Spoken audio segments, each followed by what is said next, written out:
Halo semuanya, pada minggu kedua kali ini, mata kuliah MAS 2001 yaitu Probabilitas dan Statistika itu akan dipandu oleh saya Yoli Agnesia. Nah, di minggu kedua kita akan belajar mengenai peluang dan untuk sesi pertama ada beberapa hal yang perlu kita pahami, diantaranya adalah ruang sampel, kemudian kejadian, menghitung titik sampel, dan yang terakhir peluang. Nah, pertama, ruang sampel. Ruang sampel definisinya adalah himpunan semua hasil yang mungkin dari suatu percobaan statistika. Nah, di sini ruang sampel dilambangkan dengan, ini salah ya, ini adalah huruf S besar. Nah, jadi ruang sampel itu merupakan kumpulan dari kemungkinan-kemungkinan dari suatu percobaan statistika gitu. Nah, tiap hasil dari ruang sampel itu disebut dengan titik sampel. Kemudian, dalam percobaan pelantunan sebuah uang logam, nah di sini kita mengambil contoh yang sangat sederhana, itu pelantunan sebuah uang logam, di mana ruang sampelnya itu adalah S sama dengan, himpunan S sama dengan A, G, di mana A adalah sisi angka dan G adalah sisi gambar. Nah, sebenarnya ruang sampel itu adalah pernyataan yang menyatakan suatu percobaan. Kita lihat ya di contoh berikutnya. Nah, kita melantunkan sebuah dadu, di mana sebuah dadu ini memiliki 6 mata dadu, dan di setiap mata dadunya terdapat nomor yang berbeda-beda, 1 sampai 6. Nah, jika yang kita selidiki adalah nomor yang muncul di sebelah atas, maka ruang sampelnya adalah, nah otomatis karena nomornya ada 6, otomatis ruang sampelnya adalah nomor 1, 2, 3, 4, 5, dan 6. Nah, jadi penulisan himpunan itu sendiri, penulisan ruang sampel itu sendiri mengikuti aturan himpunan ya. Nah, misal kita kasih nama di sini ruang sampelnya S1 gitu. Nah, lanjut. Jika yang ingin diselidiki pada percobaan pelantunan dadu itu, apakah yang akan muncul nantinya nomor genap atau nomor ganjil? Nah, maka ruang sampelnya nanti menjadi S2 sama dengan genap, ganjil. Nah, jadi kesimpulannya, hasil suatu percobaan dapat dinyatakan dengan lebih dari satu ruang sampel. Jadi hasil percobaan itu bergantung ke apa yang kita selidiki, apa tujuan percobaan kita, apa yang ingin kita ketahui gitu ya. Nah, makanya terdapat beberapa lebih dari satu ruang sampel yang dapat menyatakan suatu percobaan. Nah, contohnya ini. Percobaan kita adalah pelantunan dadu, tapi bisa dinyatakan ke dalam ruang sampel S1 dan ruang sampel S2 gitu. Lanjut. Nah, di sini ada contoh. Misalkan 3 barang dipilih secara acak dari hasil suatu pabrik. Tiap barang diperiksa dan digolongkan sebagai cacat atau C, atau tidak cacat atau B. Atau tidak cacat ini bisa kita bilang baik aja ya. Oke, tentukan ruang sampelnya. Nah, berarti kan sekarang tujuan kita adalah ingin melihat dari 3 kali pengambilan itu barang yang kita ambil itu kemungkinannya apa aja gitu ya. Nah, berarti kita bisa daftarkan. Misal di sini saya kasih nama ruang sampelnya adalah S besar ya. Oke, untuk kemungkinan 3 pemilihan pertama itu misalnya barangnya baik semua. Kemudian ada cacat 1 kali tapi di pengambilan ketiga. Kemudian cacat 1 kali tapi di pengambilan kedua. Terus bisa juga cacat sekali tapi di pengambilan pertama. Nah, jadi dari kemungkinan kedua sampai keempat ini ada sekali ya kemungkinan cacat. Nah, kemudian masih ada kemungkinan lagi nggak cacat sekali, satu pengambilan itu cacat, 2 pengambilan itu baik. Udah habis ya. Nah, berarti sekarang kemungkinan 2 barang cacat. berarti kita bisa susun baik pertama, cacat kedua dan ketiga, atau cacat pertama, baik kedua, cacat ketiga, atau cacat 2, 3, baik ke cacat pertama dan kedua, baik ketiga, atau tiga-tiganya cacat. Nah, jadi di sini ada 8 kemungkinan atau 8 kemungkinan ya pengambilan tiga barang. Nah, jadi 8 kemungkinan inilah yang disebut dengan ruang sampel karena kita tulis dalam bentuk himpunan gitu. Ini yang disebut dengan ruang sampel dari pemilihan 3 barang secara acak. Nah, lanjut. Oke, nah ada namanya kejadian.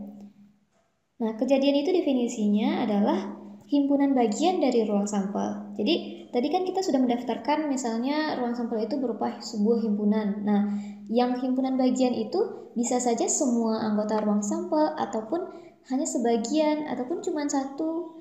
Nah, jadi himpunan bagian itu merupakan si kejadian itu merupakan himpunan bagian dari ruang sampel. Nah, contohnya, dalam pelantunan sebuah dadu, di sini kejadian A ya. Kejadian A adalah munculnya mata dadu yang dapat dibagi 3. Maka himpunan A itu apa aja gitu. Nah, berarti di sini kita perlu tahu dulu apa saja mata dadu yang dapat dibagi 3. 1 tidak bisa, 2 tidak bisa, 3 habis dibagi 3. Berarti 3. Di A sama dengan 3, lalu 4 nggak bisa, 5 nggak bisa, berarti 6. Nah, jadi kejadian A itu hanya di mata dadu 3 dan 6. Nah, 3 dan 6 ini merupakan himpunan bagian dari ruang sampel pelantunan semua kemungkinan mata dadu. Nah, apa aja? Nah, berarti kan 1, 2, 3, 4, 5, 6. Nah, ini himpunan bagian kan? A himpunan bagian kan dari S. Nah, gitu ya. Oke, di sini ada namanya komplement. Nah, komplement dari suatu kejadian A terhadap S adalah semua unsur. Jadi, di sini ya. Suatu kejadian komplement dari suatu kejadian A terhadap S adalah semua unsur S yang tidak termasuk dalam A. Nah, di sini dilambangkan dengan A aksen. Jadi, komplement kejadian A dalam S itu lambangnya A aksen. Kalau irisan dua kejadian A dan B itu dinyatakan dengan A irisan B. Nah, artinya kejadian yang unsurnya termasuk ke dalam A dan B. Jadi kalau irisan itu berarti ada anggota A dan B yang sama gitu. Nah, kemudian ada kejadian A dan B yang saling meniadakan atau terpisah. Nah, di sini artinya tidak ada anggota dari A dan B yang sama atau himpunan kosong kalau bisa ditulis dalam bentuk irisan ya. Nah, kemudian ada yang disebut dengan gabungan. Kalau gabungan, misalnya gabungan dua kejadian A dan kejadian B. Nah, itu bisa kita tulis simbol seperti ini, A gabung B. Nah, itu kejadian yang mengandung semua unsur yang termasuk anggota A dan juga B. Jadi, artinya kita menggabungkan anggota A dan anggota B seperti itu. Nah, di sini ada contoh surat lamaran dua orang pria untuk jabatan di suatu perusahaan diletakkan dalam suatu map yang sama dengan surat lamaran dua orang wanita. Nah, ada dua jabatan yang lowong. Yang pertama jabatan direktur yang dipilih secara acak dari keempat pelamar. Kemudian jabatan wakil direktur dipilih secara acak dari ketiga sisanya. Nah, soal pertama, tuliskan anggota S yang berkaitan dengan kejadian A bahwa lowongan direktur diisi oleh pria. Nah, jadi kalau kita tuliskan A gitu ya. Nah, misalnya kita disuruh menuliskan kejadian A. Kejadian A itu apa? Kejadian A adalah lowongan direktur diisi oleh pria. Jadi kalau misalnya diisi oleh pria berarti kita misalkan dulu lah ya. Misalnya pria itu adalah L1, L2, lalu perempuan itu P1, P2.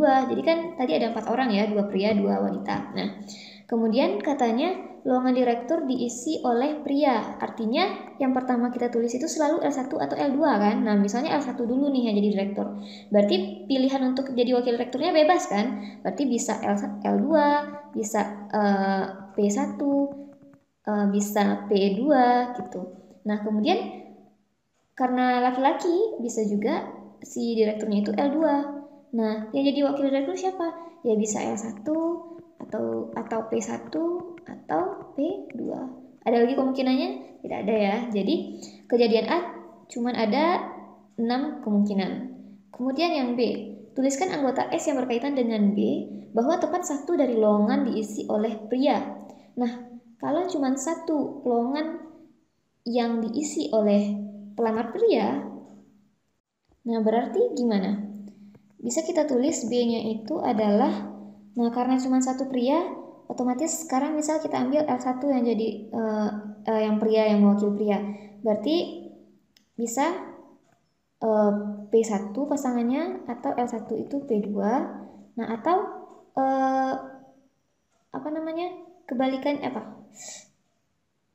kebalikannya gitu. Jadi P1 yang jadi direktur, L1 yang jadi wakil direktur. Kemudian P2 atau P2 gitu. Nah, ini. Jadi kalau L1 aja yang salah satu prianya itu terdapat 4 kemungkinan. Nah, bagaimana kalau misalnya L2? Nah, gitu juga. L2 P1, L2 P2, kemudian L2, salah.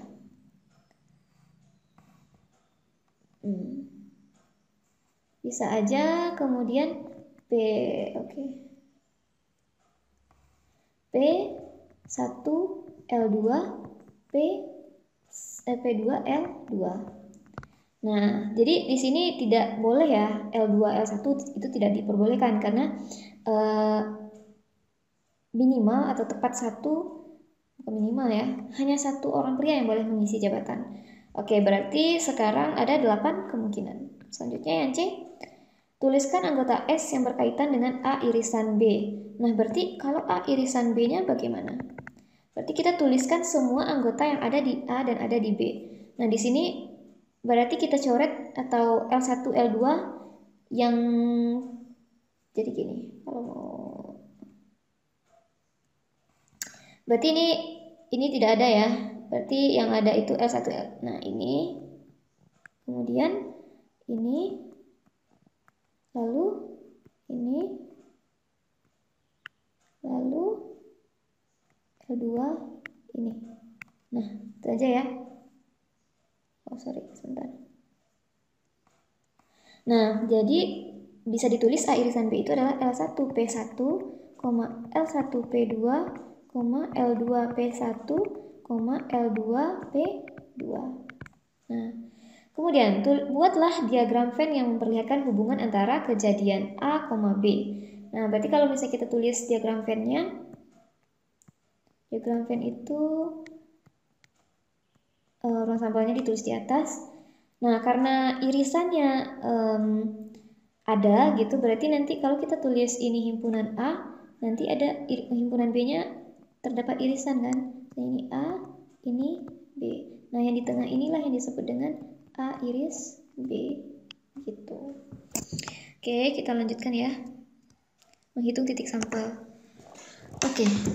Misal, di menghitung titik sampel ini kita punya beberapa teorema. Nah, yang pertama, teorema pertama itu, bila suatu operasi dapat dilakukan dengan N1 cara, dan bila untuk tiap cara ini, operasi kedua dapat dikerjakan dengan N cara lagi, maka kedua operasi itu dapat dikerjakan bersama-sama dengan N1 kali N2 cara. Nah, contohnya, berapa banyak titik sampel dalam ruang sampel bila sepasang dadu dilantunkan sekali? Nah, sepasang berarti kita punya 2 dadu. Nah, dadu pertama punya kemungkinan ruang sampel itu ada 6. Berarti kan misalnya dadu pertamanya itu SNS1 gitu, ada 6. Kemudian dadu yang kedua NS2-nya ada 6 juga.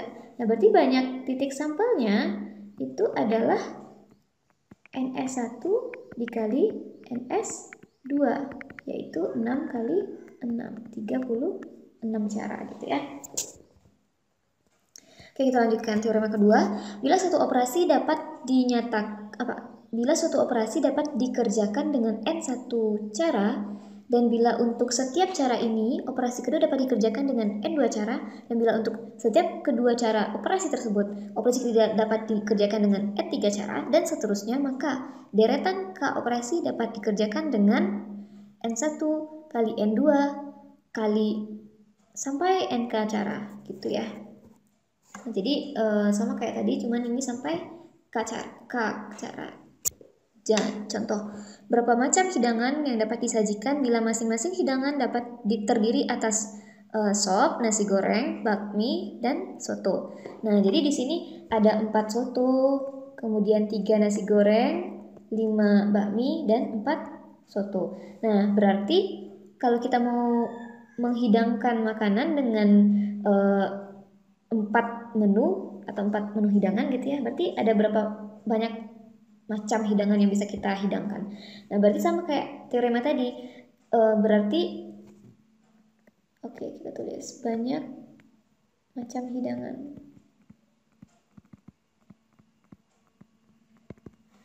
Nah, soto itu ada 4 macam. Nah, 4 macam ini bisa kita pasangkan dengan 1 nasi goreng.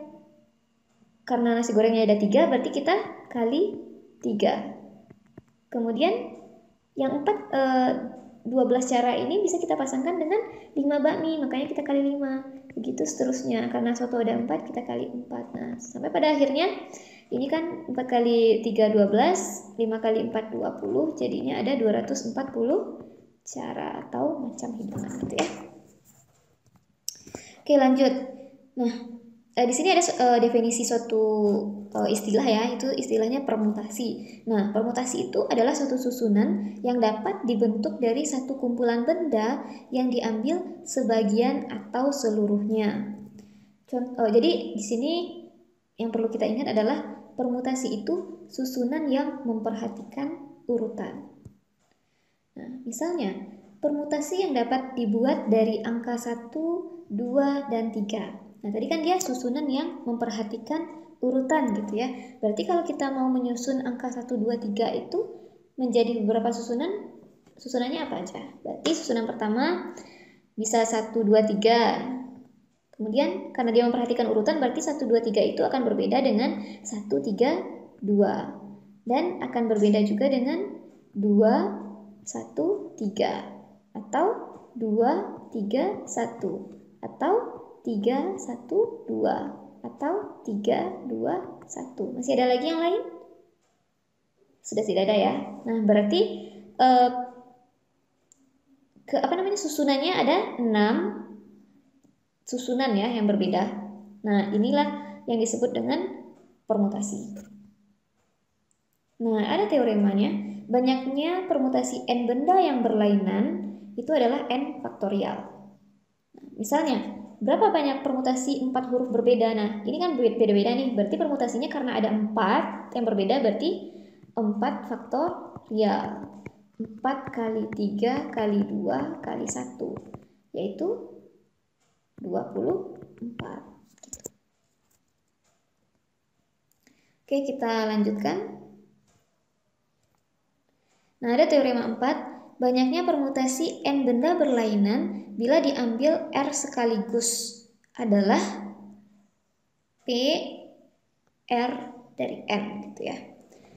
Jadi rumusnya itu adalah n faktorial dibagi n dikurang R faktorial. Jadi kalau ke contoh aja nih. Dari 20 lotre, 2 diambil untuk hadiah pertama dan kedua. Hitunglah banyak titik sampel dari ruang T.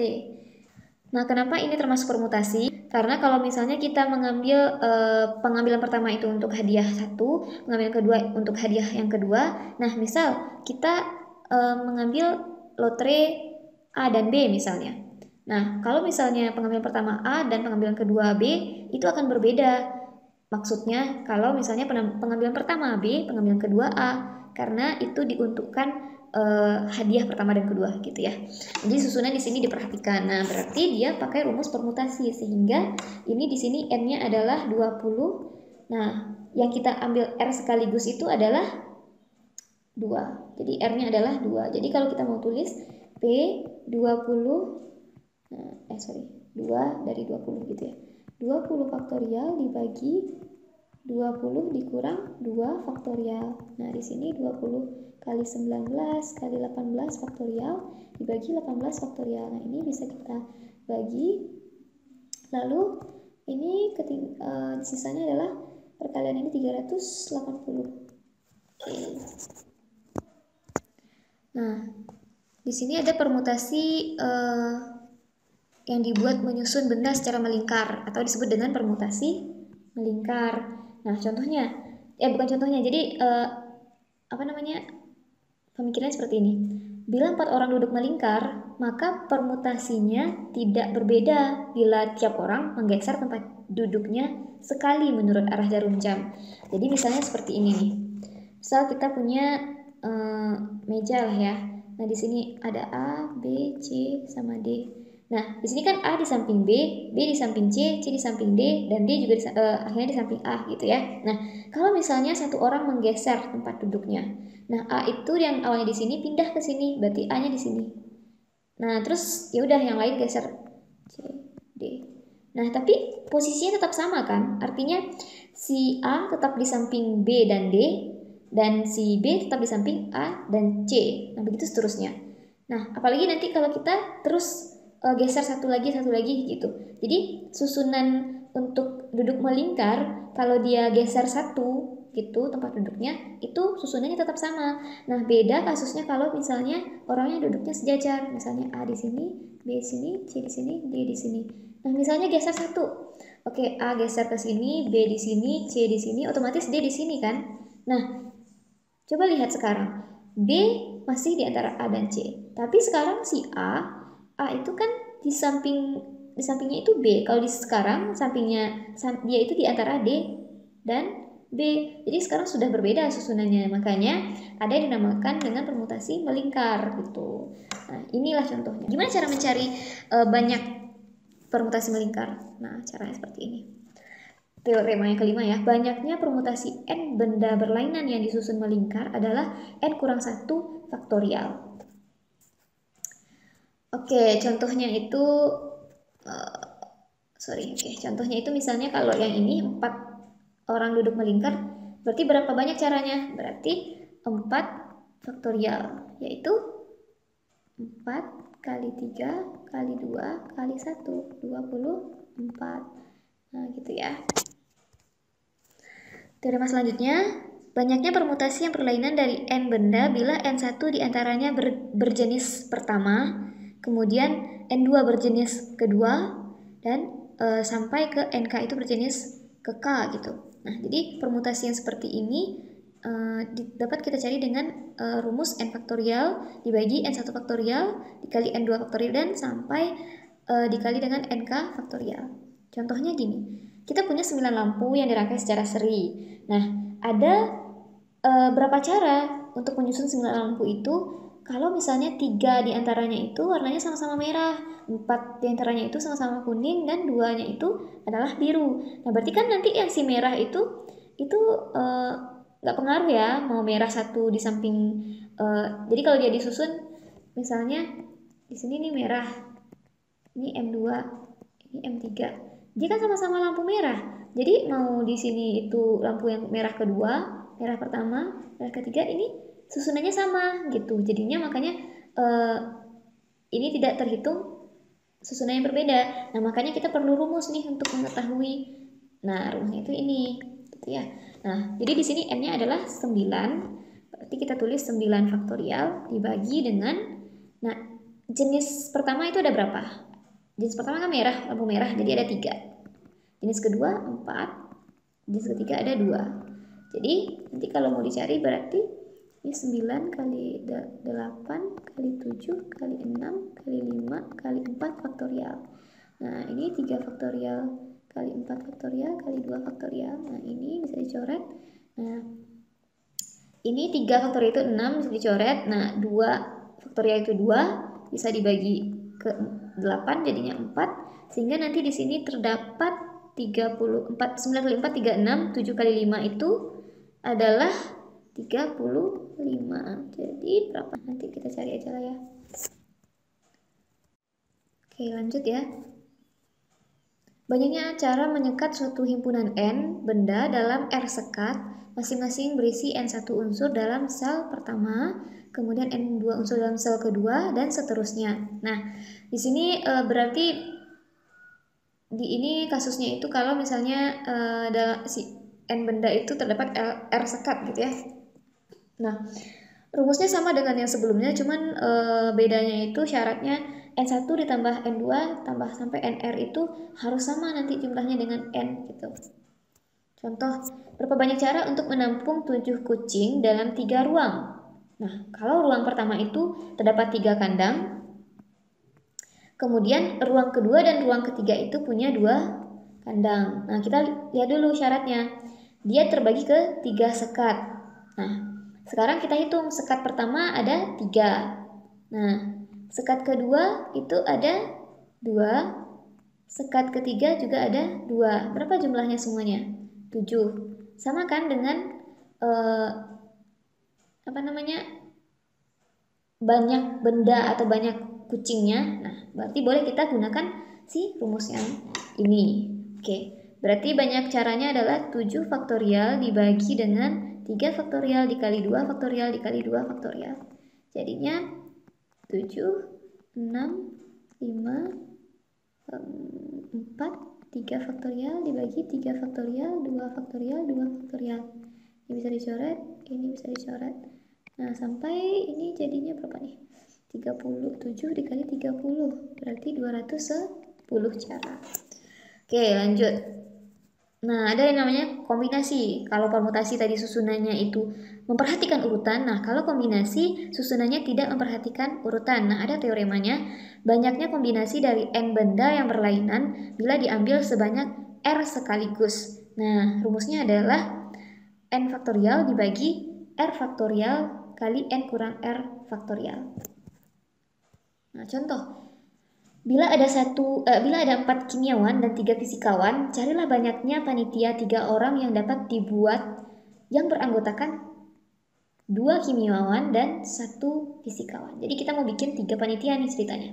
Nah, berarti 2 kimiawan ini diperoleh atau diambil dari 4 orang. Berarti kita nggak peduli ya, misalnya 4 orang itu namanya ada A, B, C, D gitu.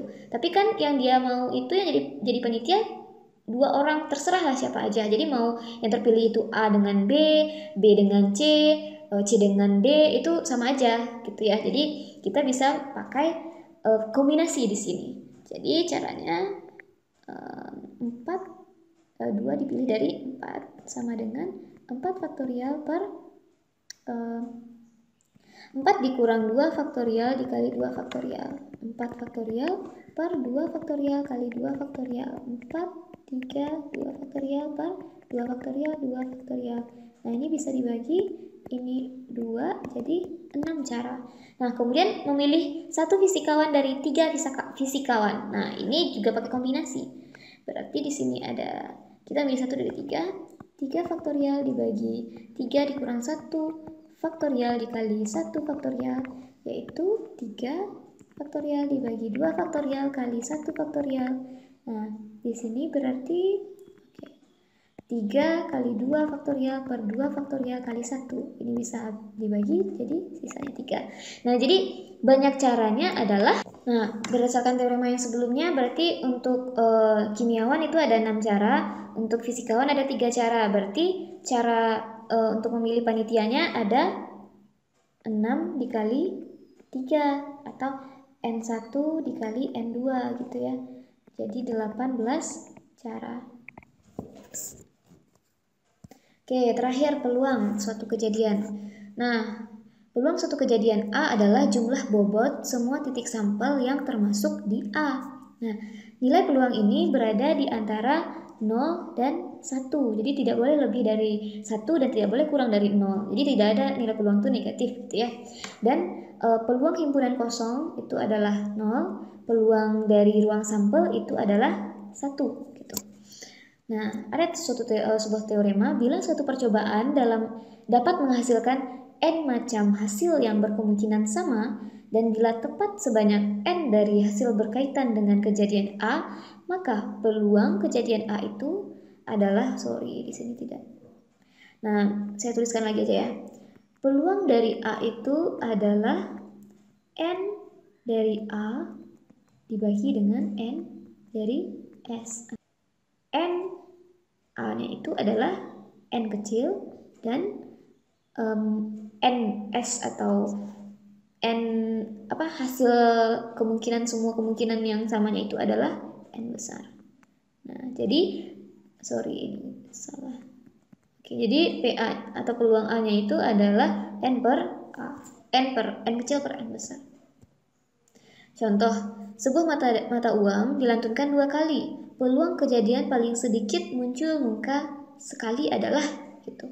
Jadi peluang kejadian paling sedikit muncul muka di sini tuh sama aja dengan angka ya.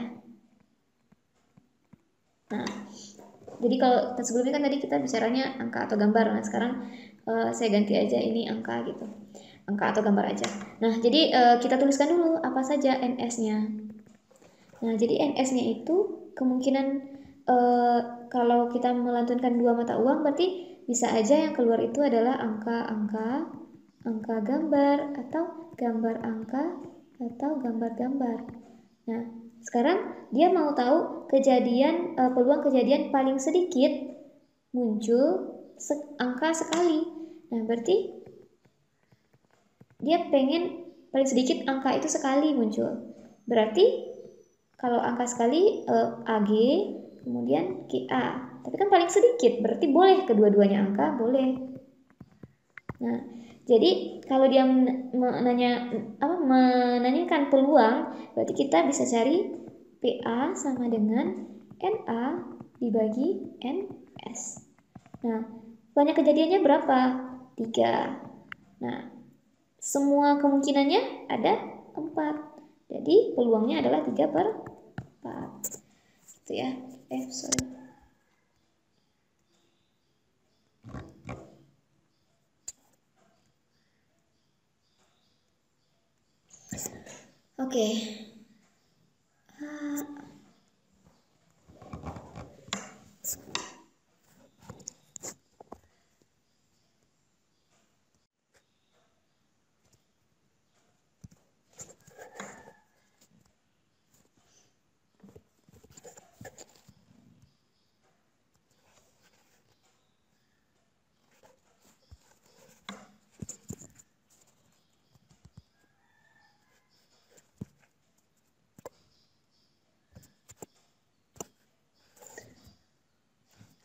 Oke. Jadi semua materi yang kita sampaikan tadi itu referensinya adalah buku Wapol yang terbitan ITB ya, yang bahasa Indonesia gitu. Nah, sekian pertemuan di sesi 1 ini. Semoga materi ini bisa bermanfaat dan kalian pahami dengan baik. Kita lanjutkan di forum diskusi dan selamat belajar.